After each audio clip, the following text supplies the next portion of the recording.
TTD నెయ్యి కల్తీ issue బయటకు వచ్చిన తర్వాత నాకు ఒక విషయం అనిపించింది. దీంతో మనోభావాలు దెబ్బతిన్నాయంటే నేనేం చేయలేను. మనం ఫుడ్ లో తీసుకునే నెయ్యి 300 రూపాయలకే ప్యూర్ వస్తుందంటే ఎవరైనా నమ్ముతారా? బయటన 1500 నుంచి 1200 వరకు కేజీ పలుకుతుంది. అటువంటిది గత దశాబ్దాల కాలంగా స్వామివారికి 300 రూపాయల కేజీ నెయ్యి సరఫరా చేస్తున్నారు. ఇది వైసీపీ టైం అవ్వచ్చు, టీడీపీ టైం అవ్వచ్చు, అంతకు ముందు అవ్వచ్చు. ఏ కల్తీ జరగకుండా 300కి ఎవడ సరఫరా చేస్తాడు? ఎప్పుడైనా ఆలోచించాం?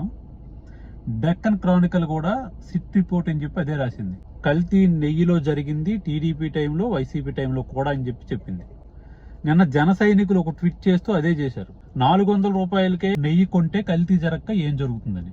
వైసీపీ హయాంలో అలాగే కొన్నారనుకుందాం. 2014 నుంచి 19 వరకు టీడీపీ ఎంత కొంది? 290 రూపాయలకు కాదా? ప్యూర్ వస్తుంది అప్పుడు. ఎంత ఇష్యూ అయిన తర్వాత కూడా ఈ రోజు స్వామివారి కోసం నెయ్యి ఎంత కొంటున్నాం మనము? నందిని ఎంతకు సప్లై చేస్తుంది? 350, 400 మధ్యన కాదా? ప్యూర్ నెయ్యి దొరుకుతుందా? ఆ విషయం అందరికీ తెలుసు.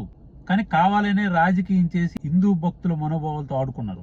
బాత్రూములు కడిగే డిటర్జెంట్ వాడుతున్నారని ఒకడంటే, జంతుకు కలిసిందని ఒకడంటున్నాడు. స్వామివారి ప్రతిష్ట, ప్రసాదం ప్రతిష్ట ఎంత దిగజారినా పర్లేదు, వీళ్ళకి రాజకీయాలు నడిచేయాలి.